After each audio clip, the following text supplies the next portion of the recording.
In an unprecedented power grab, the Democrat-run House of Representatives has voted to strip a Republican congressman of her committee seats. They did this ostensibly because the Republican congressman has said kooky things on social media in the past. In reality, this is just a power grab. You want to talk about upsetting historical and political norms. This is something we really haven't seen before.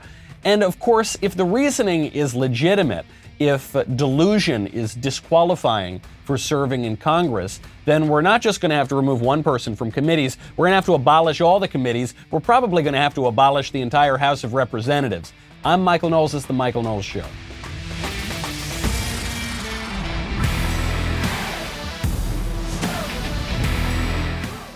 Welcome back to the show.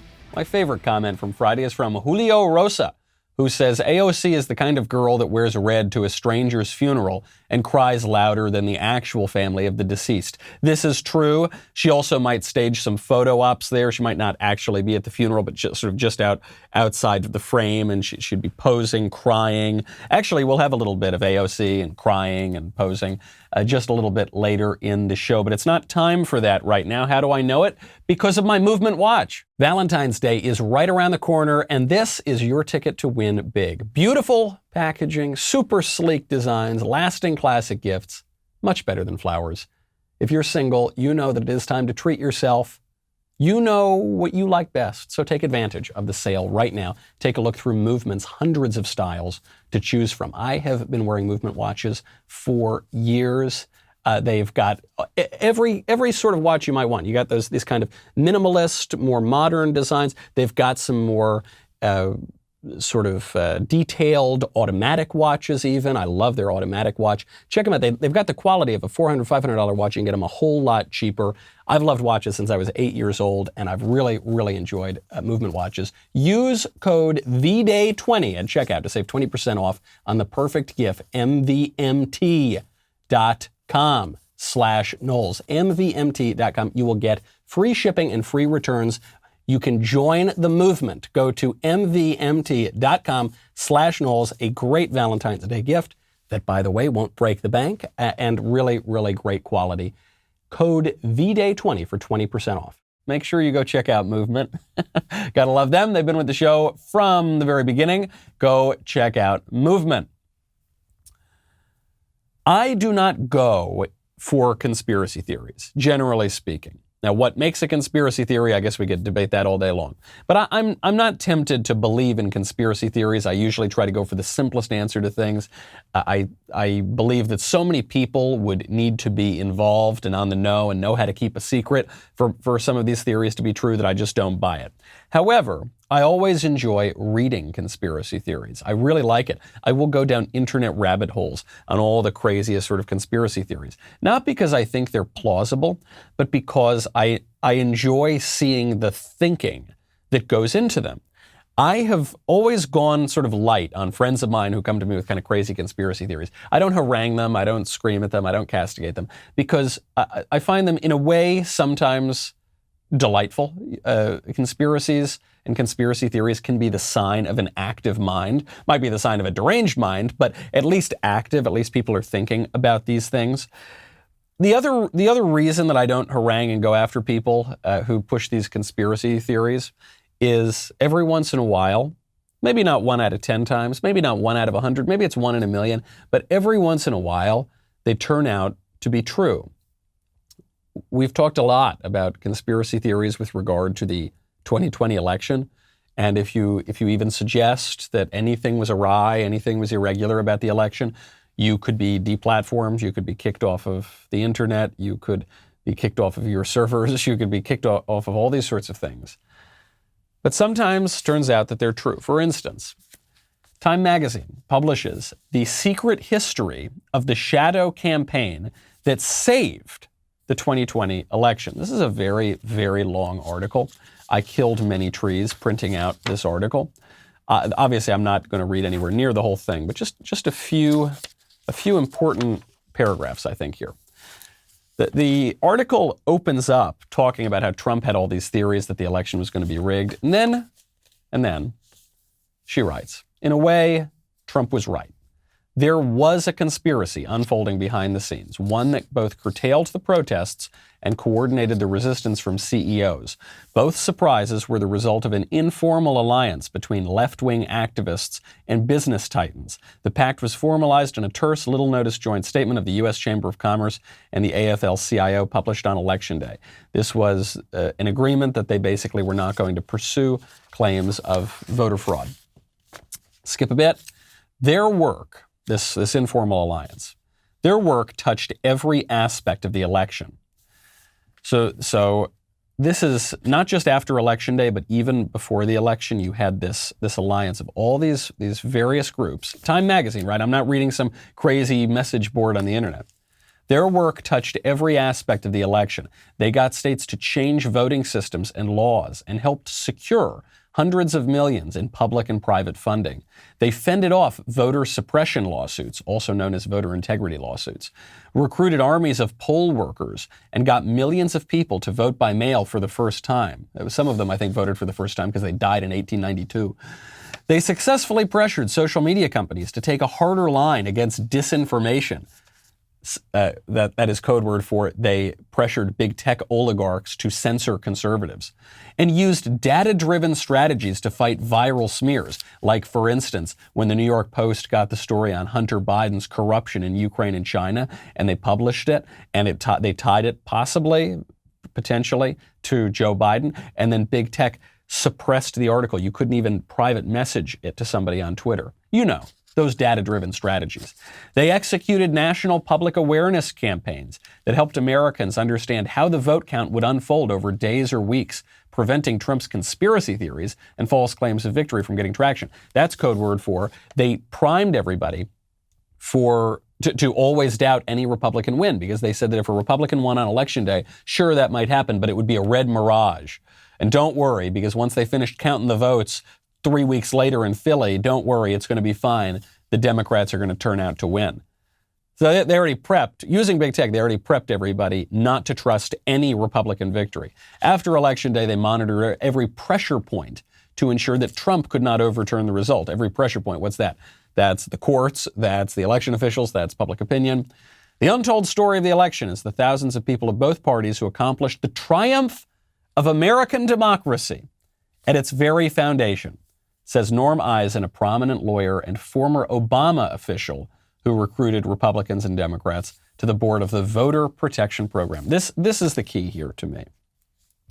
I mean, we could go on. There are many more thousands of words in this article.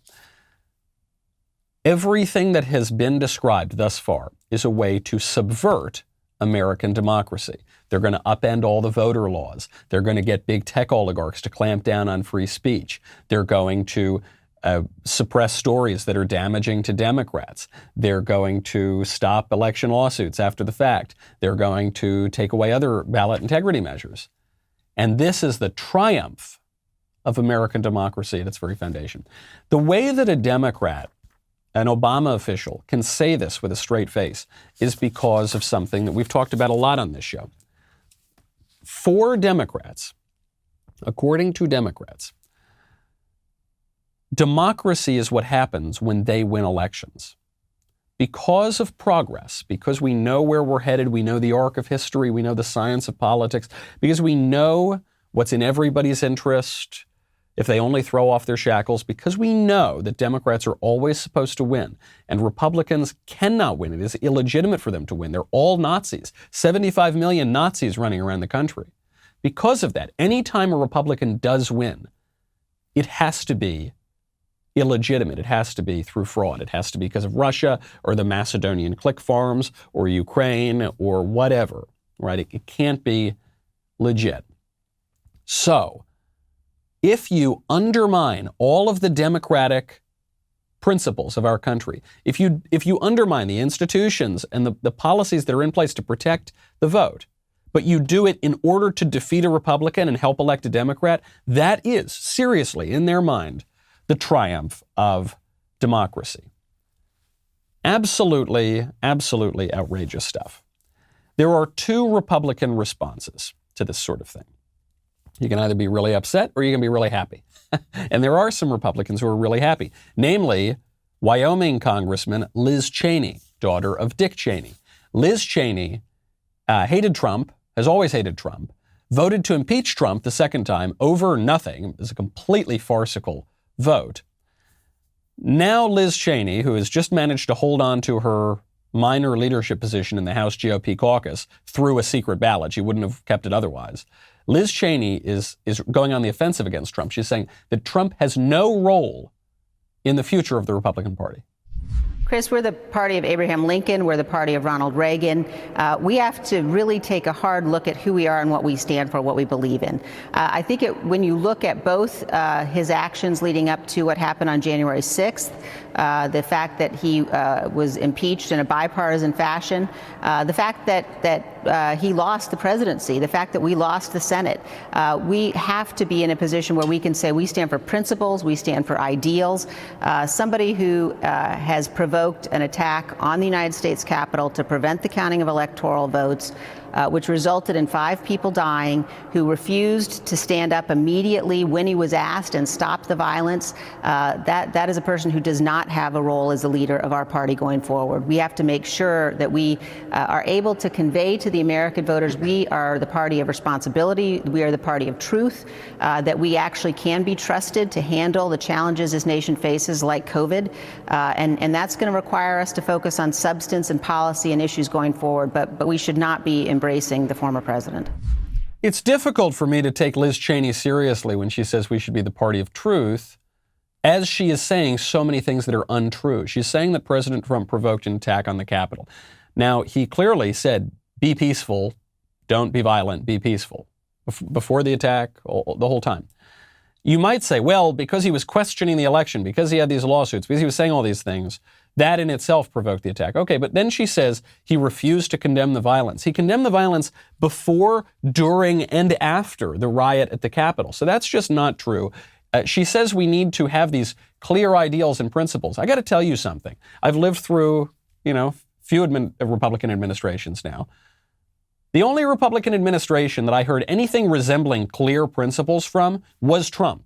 I got a lot of mixed stuff from the Bush-Cheney administration, a lot of going back on certain campaign promises. We're not going to nation build. We're going to do this. We're going to do that. Passing massive entitlement programs after they said they'd govern as conservatives. Even going back to Bush's father. Read my lips, no new taxes. How did that turn out?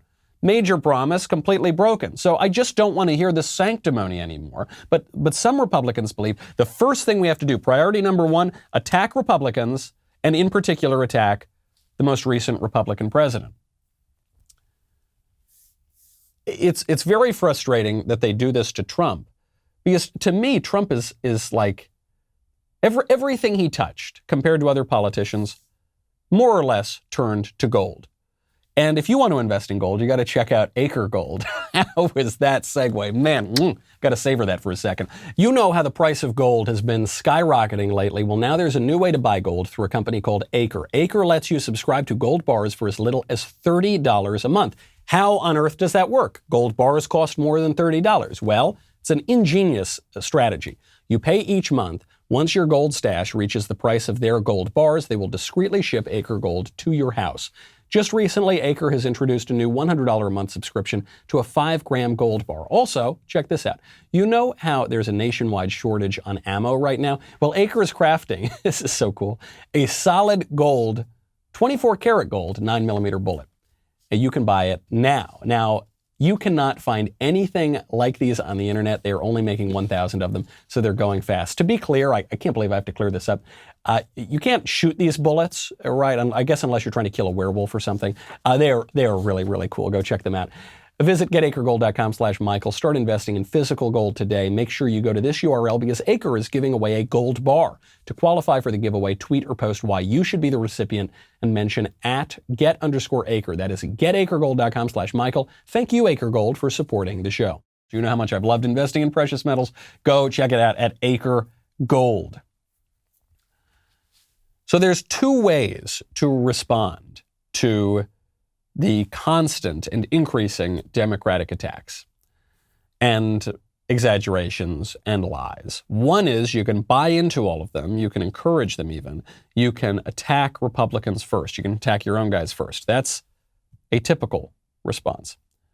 Then there's another response, which is realize that it's a completely bad faith debate, realize that the Democrats are being disingenuous in their attacks, realize that everything they accuse us of doing, they've done 10 times over, and actually fight back against our real political opponents, the Democrats, and not just encourage infighting amongst ourselves. Rand Paul gets this. Rand Paul was asked about all of these sorts of attacks on Republicans, and he decided to go on the offensive. You know, I opposed the notion of, which I think was a misguided notion, of voting to overturn the election either with Congress or with the vice president. But I think if we're going to criminalize speech and somehow impeach everybody who says, oh, go fight to hear your voices heard, I mean, really, we ought to impeach Chuck Schumer then. He went to the Supreme Court, stood in front of the Supreme Court and said specifically, hey, Gorsuch, hey, Kavanaugh, you've unleashed a whirlwind and you're going to pay the price. You won't know what hit you if you continue with these awful decisions.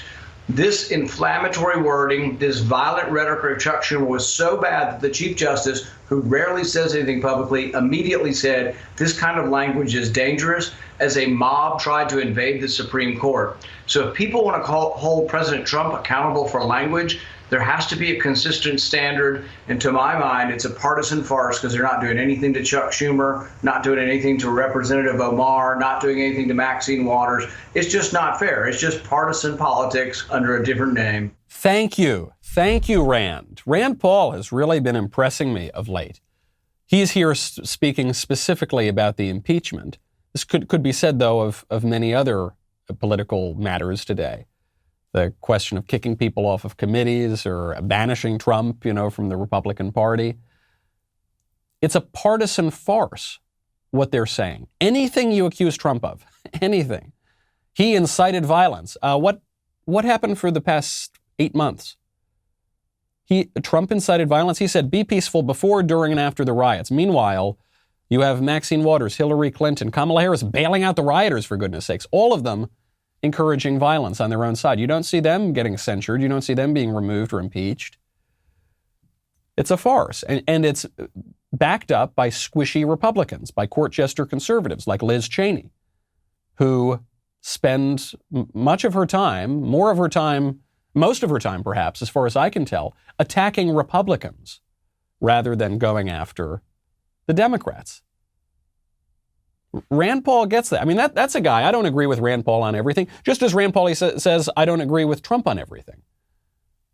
And yet, I think we should all be able to recognize, you can say that, look, I disagreed in many ways with how Trump handled, not just the past 2 months, but actually the way he handled the past year. I think he mishandled coronavirus. It was not entirely his fault. He was faced with an unbelievable amount of pressure, but I wish he had cut it out sooner and turned on Fauci sooner. Okay, sure, I got these problems with him. Doesn't mean I think we should banish Donald Trump. I think we got to defend our guy. I think the real threat is coming at us from the left. Rand Paul understands that sort of thing. Some other Republicans, they seem not to understand that one little bit. If you think, I'll go back to that Republican congressman for a second. If you think that this woman is kooky and delusional and unfit for office, take a listen to some of the Democrats. Rashida Tlaib, a member of the Squad, took to the House floor the other day to discuss the riot at the Capitol that she was not present for, and basically turned it into a struggle session of the New York radical women's group, like something out of the 1970s. She just stood up there and cried because of how scared she imagined she could be. On my very first day of orientation, I got my first death threat. It was a serious one. They took me aside. The FBI had to go to the gentleman's home. I didn't even get sworn in yet, and someone wanted me dead for just existing. More came later, uglier, more violent. One celebrating and writing the New Zealand massacre and hoping that more would come. Another mentioning my dear son, Adam. Mentioning him by name. Each one paralyzed me each time. So what happened on January 6th, all I could do was thank Allah that I wasn't here. I felt overwhelming relief, and I feel bad for Alexandria, so many of my colleagues that were here. But as I saw it, I thought to myself, thank God I am not there. I saw the images that they didn't get to see until later. Yeah, they didn't get to see it till later because they weren't there either. AOC walks up and just puts her hand on her back while this lunatic woman is crying. What is she crying over? What is this woman who is supposed to be a national leader, a statesman, someone with composure, reason, sort of elevated or at least normal comportment? What is she crying over? She wasn't there. AOC wasn't there either, by the way, as we've discussed over the past couple weeks. She was not in the Capitol. She was at a building down the street. The building was evacuated, sure, but the rioters were not there. Rashida Tlaib is hysterically crying at the House floor because she has received death threats. Every single person in public life, especially politics, has received death threats. Every one. She says she received death threats because she was existing. No, she is receiving death threats because she's in politics. And it's an ugly fact of politics, but every single person who is in politics gets death threats. But she got death threats against her family. Every single person who is in any way even slightly prominent in politics gets death threats. That is part of the job.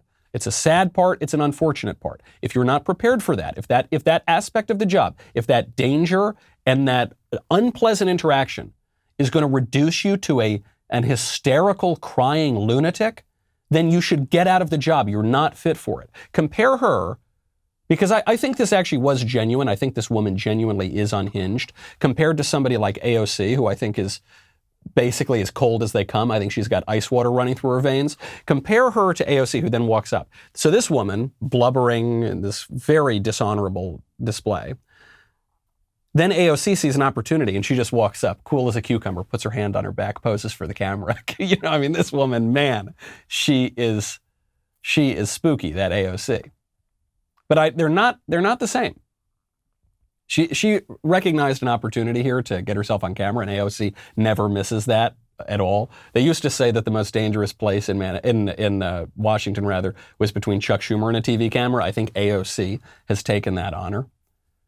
But this is pathetic. Whatever kooks there are in the Republican Party, ain't none of them as kooky as Rashida Tlaib and AOC. If this is how people respond to routine adversity in politics, they have no place in Congress. The reason I bring any of this up, and the reason I'm even referring over the shoulder to this Republican congressman that they took off the committees, is everyone seems to think this is about this woman. Her name is Marjorie Taylor Greene. Everyone thinks they're just after her, and then once they get her, it'll be all over. It's not. They're not after her. She is a particularly kooky and eccentric person, so they're going after her because she's easy to attack. They're after all of us, okay? Marjorie Taylor Greene is just now an easy target. Virtually no one would have ever heard her name if CNN and the Democrats did not make her a big deal, because they want to make Republicans either defend her or attack her. Either way, they win. Really, I think the only way that Republicans can respond in a prudent way to this sort of thing is to do what the Democrats would do in the same situation, namely completely ignore the attacks and just move on. This woman is not particularly consequential. She's a member of Congress. How many names of members of Congress can you rattle off? Like 10? Hundreds of members? How many could you actually name? Sort of inconsequential, but it's not just about her. It's not even just about Trump. It's about all of us.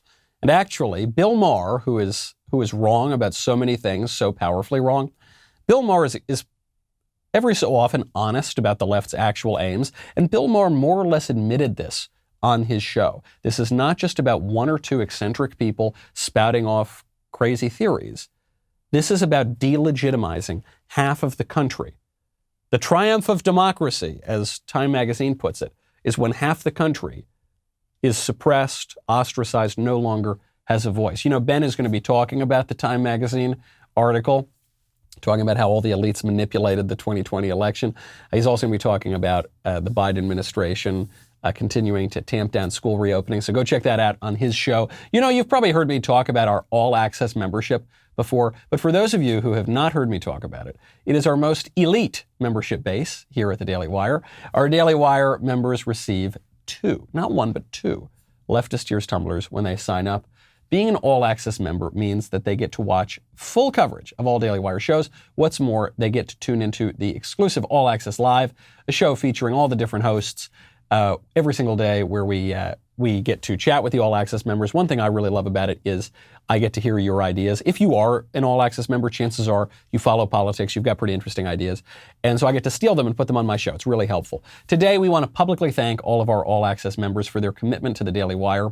To show our appreciation, we are going to be mailing out a special anniversary tumbler for all renewing All Access members this year. Voila!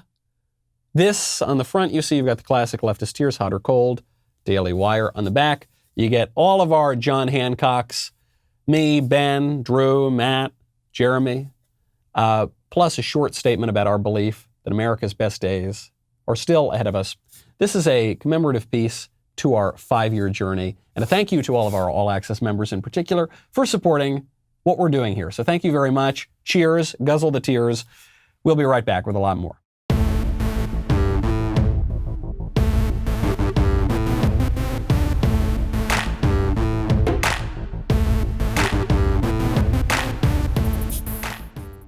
Democrats want us to believe that they're just after that Congress lady, or they're just after Trump, or they're just after, I don't know, there's always someone they seem to be just after. Just one more person, and then they'll respect us, then they'll like us, right?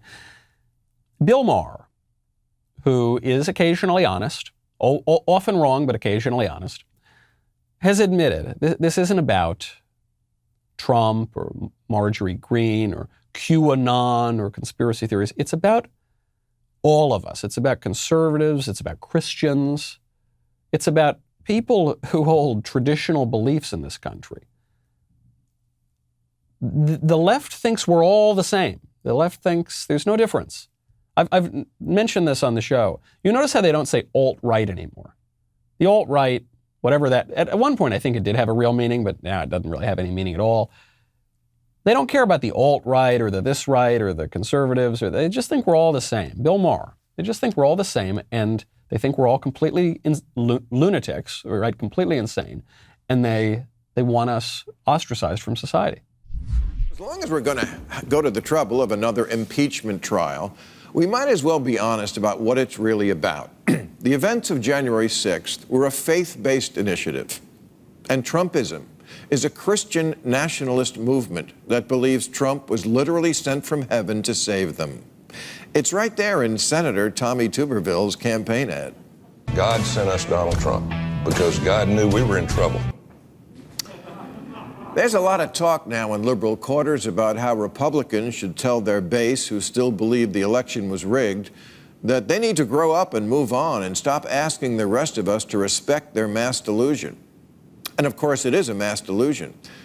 But the inconvenient truth here is that if you accord religious faith the kind of exalted respect we do here in America, you've already lost the argument that mass delusion is bad. It's fun to laugh at QAnon with the baby-eating lizard people and the pedophile pizza parlors, but have you ever read the book of Revelations? Because Bill Maher probably hasn't read the book of Revelations, because the book of Revelation is not called the book of Revelations. The dude couldn't even get the name of the book right as he's making fun of it, which is true of so many of these sophomoric atheist types. I mean, I think the days of the Bill Maher style atheism are over. There was this kind of publishing fad in the mid-2000s. They called them the new atheists. It was like Christopher Hitchens, Daniel Dennett, Richard Dawkins, Sam Harris. And their books, I read some of their books, were very weak. I mean, they didn't even make the arguments they were purporting to make. But, it was popular among like 14-year-old boys in urban areas or something. And it wasn't to be really taken seriously, and Bill Maher is not to be taken seriously, right? He exposes the biblical literacy and theological insight of most of these people. He doesn't even know the name of the book. But he is espousing the view, I think, of many leftists, namely, if you believe that there's something more to this world than just physical matter, that, beyond the tumbler and the desk and the microphone and my body, if you believe that in our bodies we're not just meat puppets, but we actually have souls, or we have mind, we have loves, dreams, there are ideas, there's mathematics, right? Things that are metaphysical, they're not just physical, that you're kind of kooky. Now, of course, if you put it in those terms to them, they would say, no, I don't deny math, I don't deny dreams, I don't deny ideas. But they do, they just aren't philosophically sophisticated enough to talk about it. You can imagine Thomas Aquinas looking down from heaven now saying, oh, darn, I got owned by Bill Maher. I never realized that it's foolish to believe in the book of Revelations. Darn, totally owned by that hack comedian. Thomas Aquinas, one of the most brilliant people to ever walk the earth. This is what they believe. Now, you heard that phrase in there that Bill Maher mentioned, Christian nationalism. What is Christian nationalism? What does that mean? It's a phrase that's become popular. These slogans spread like memes, and the left has been pushing this one recently. I guess Christian nationalism means the belief that we are a nation, and a Christian nation at that, which is obviously true, right? The United States is a Christian nation.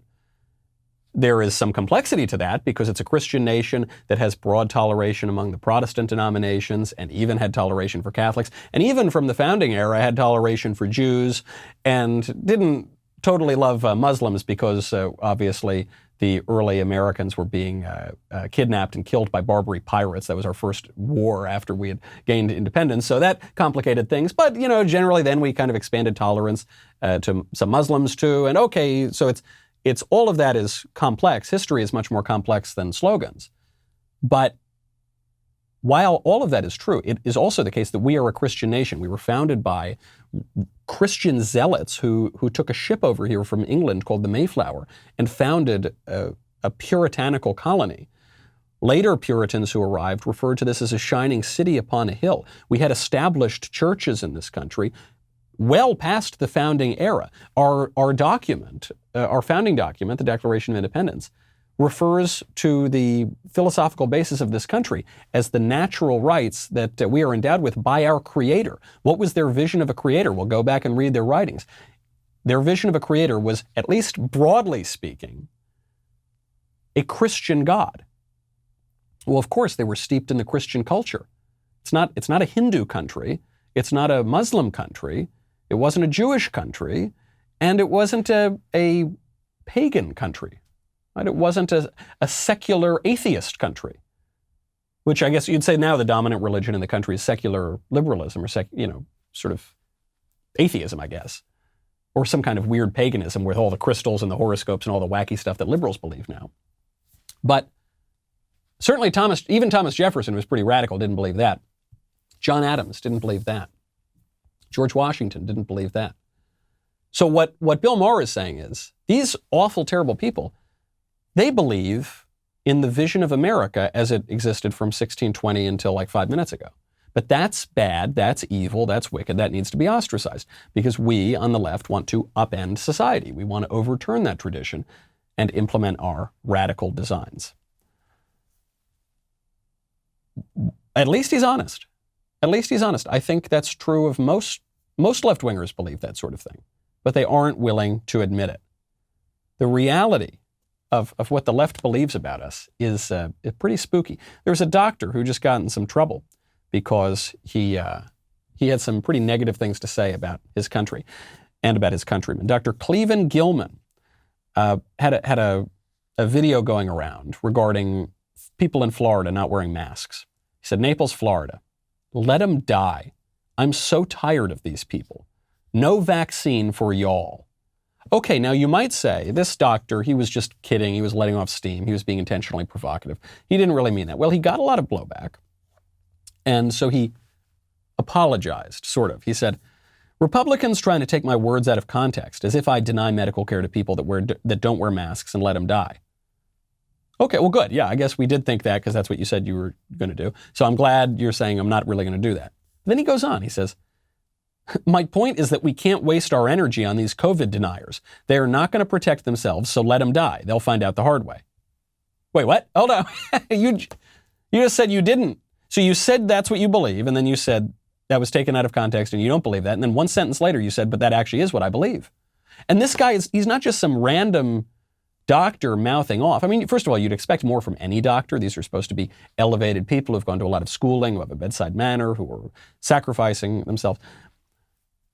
This guy is prominent enough that Joe Biden gave him a call on the campaign trail and they filmed an ad together. Hello? Hey, Dr. Gilman, this is Joe Biden. I just called to thank you for your service. You're an Iraqi war veteran. I understand that you're going to do whatever it takes to get this pandemic under control. And I just want you to know how much I appreciate what you and so many others like you are doing, risking your rear ends and going out of your way to help other people. Thanks a lot, sir. You know what? I grew up with a speech impediment, and I did not really have a whole lot of opportunities until I joined the military. I've been very fortunate to have come home unscathed. I was in New York on the front lines, where I lost 3 of my colleagues out there. I lost my 27-year-old cousin who was really healthy, who was trying out for the NFL. I'm really looking forward to you becoming president, sir. I'm going to do everything in my power, and I promise you, Doc, you're going to have a full-blown partner. You have my word as a Biden. All right, sir, you have a great day. Now, in Joe's defense, my word as a Biden and $1.50 will get you a cup of coffee. So that at least is a little bit of comfort. But I don't like the idea that Gilman's going to have a full partner in Joe Biden. Gilman is saying that he wants conservatives to die.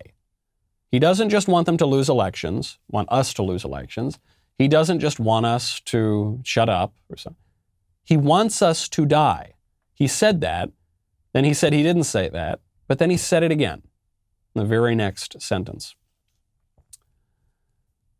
The left is not going to turn on this guy. The left is not going to turn on it, just like they didn't turn on Maxine Waters or Hillary Clinton or Eric Holder or Cory Booker or Kamala Harris or any of these people who have actively encouraged violence against conservatives. I'm beginning to get the impression that they don't like us. And any political strategy, look, politics changes by circumstance. There are eternal principles, but we apply those principles through the light of received opinion and tradition to changing circumstances. And where once it may have been a prudent strategy to try to make nice and be conciliatory with Democrats and come together in kumbaya, your opponents get a say in politics, just like your enemies get a say in war. And if they don't like us, if they don't want to work with us at all, then we can't force it. We're only going to hurt ourselves if we force it. 2 different strategies. Liz Cheney saying that Trump has no role in the future of the Republican Party. Who do you think better represents the Republican Party right now? Donald Trump and people of like mind? Or Liz Cheney and people of her like mind? Which one do you think? Trump or Cheney? Who would you, if election were held today, who would you vote for? I don't think it would be close. The hypocrisy is, the double standard rather, is I think what's showing this to people. You get this doctor, you get all this kind of violent rhetoric. You get Antifa marching through the streets of D.C. just the other day with Black Lives Matter, chanting that they wanted to burn it down. Take a listen.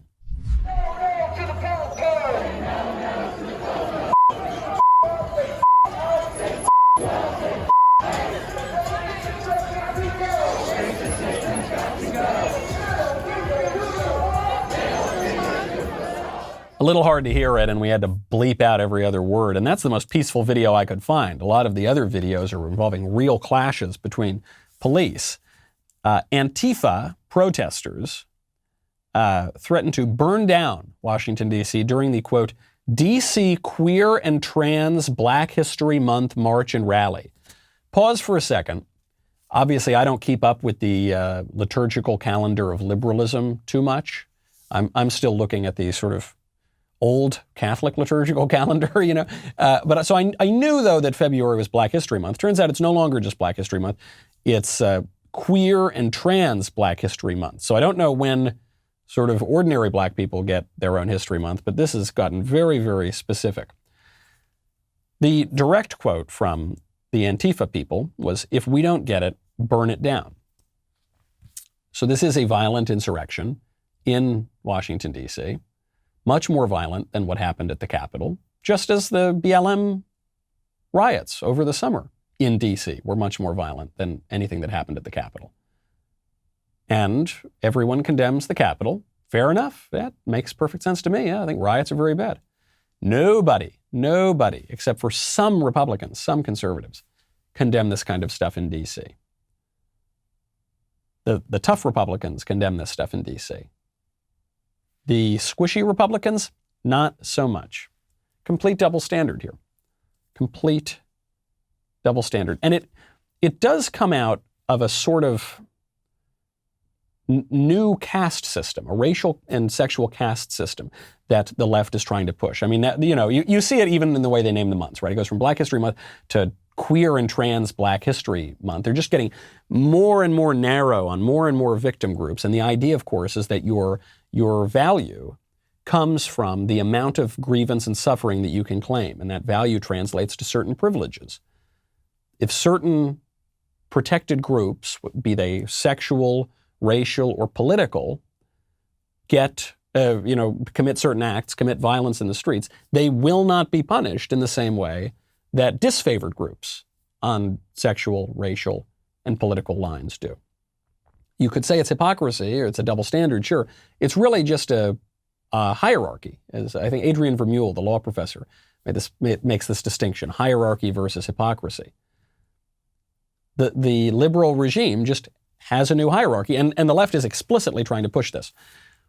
You may remember some months ago, Nick Cannon got canceled. He got semi-canceled because he made comments about white people broadly and Jews specifically.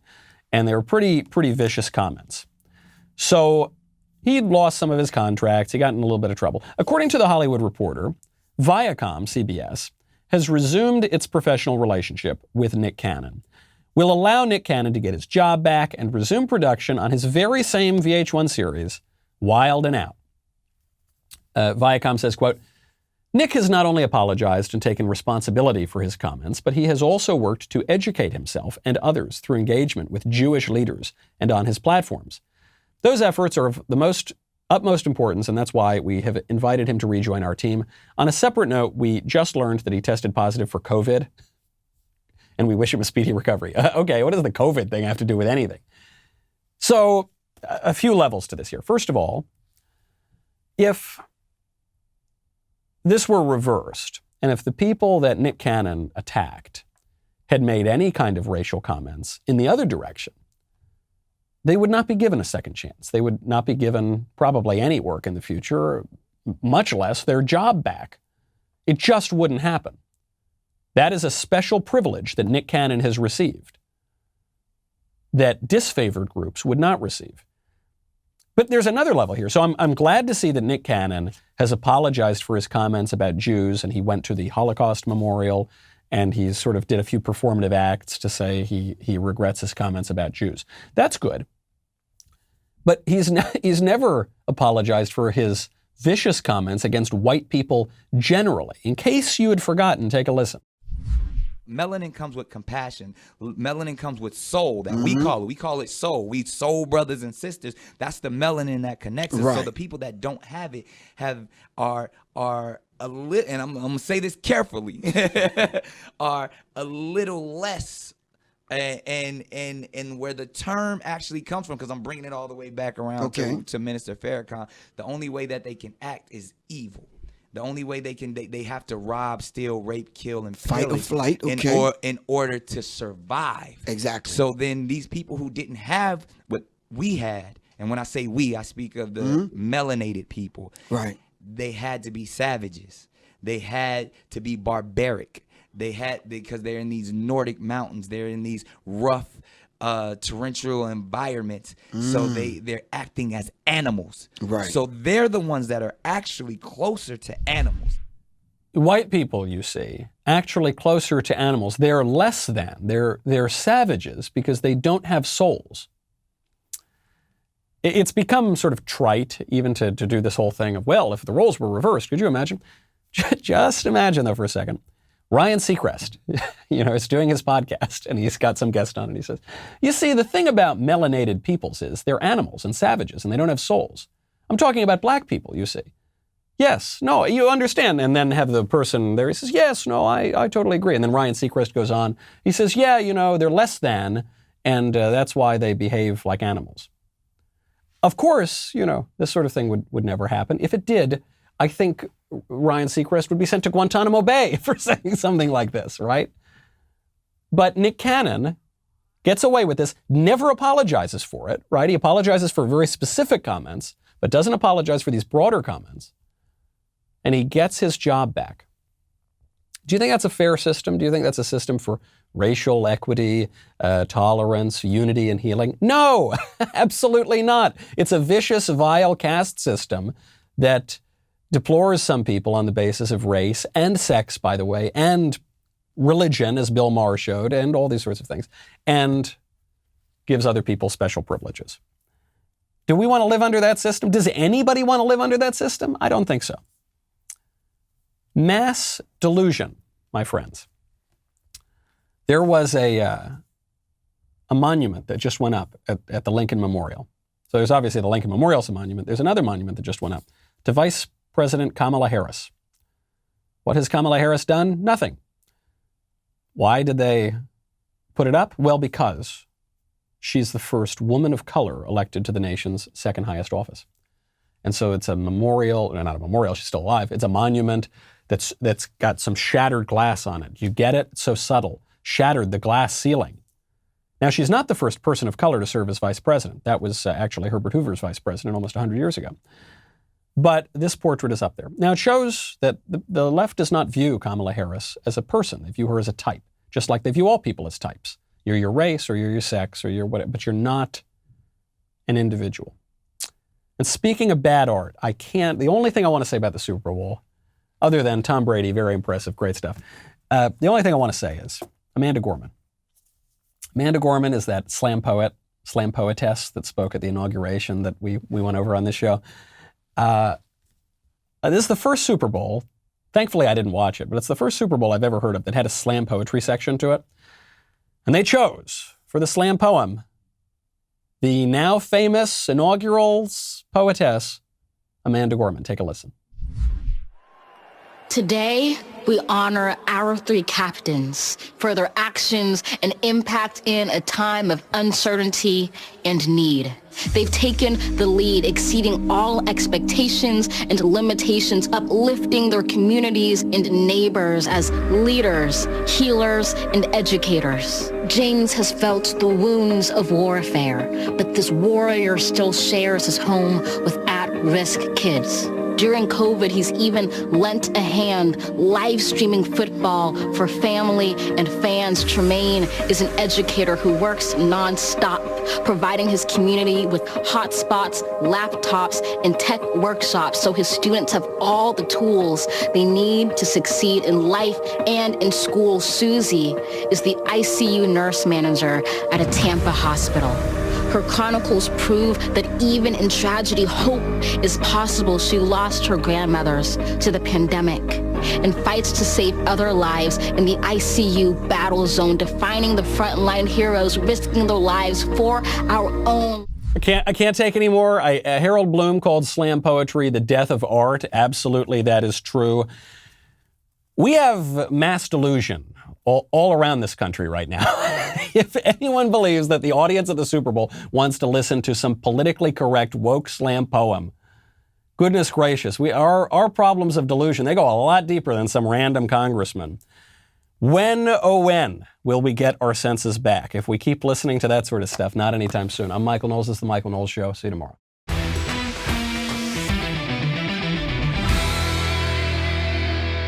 The Michael Knowles Show is produced by Ben Davies. Executive producer, Jeremy Boring. Our technical director is Austin Stevens. Supervising producers, Mathis Glover and Robert Sterling. Production manager, Pavel Vidovsky. Editor and associate producer, Danny D'Amico. Audio mixer, Mike Coromina. Hair and makeup by Nika Geneva. And production coordinator, McKenna Waters. The Michael Knowles Show is a Daily Wire production. Copyright Daily Wire 2021. On the Matt Walsh Show, we talk about the things that matter, real issues that affect you, your family, our country, not just politics, but culture, faith, current events, all the fundamentals. If they matter to you, come check out the show.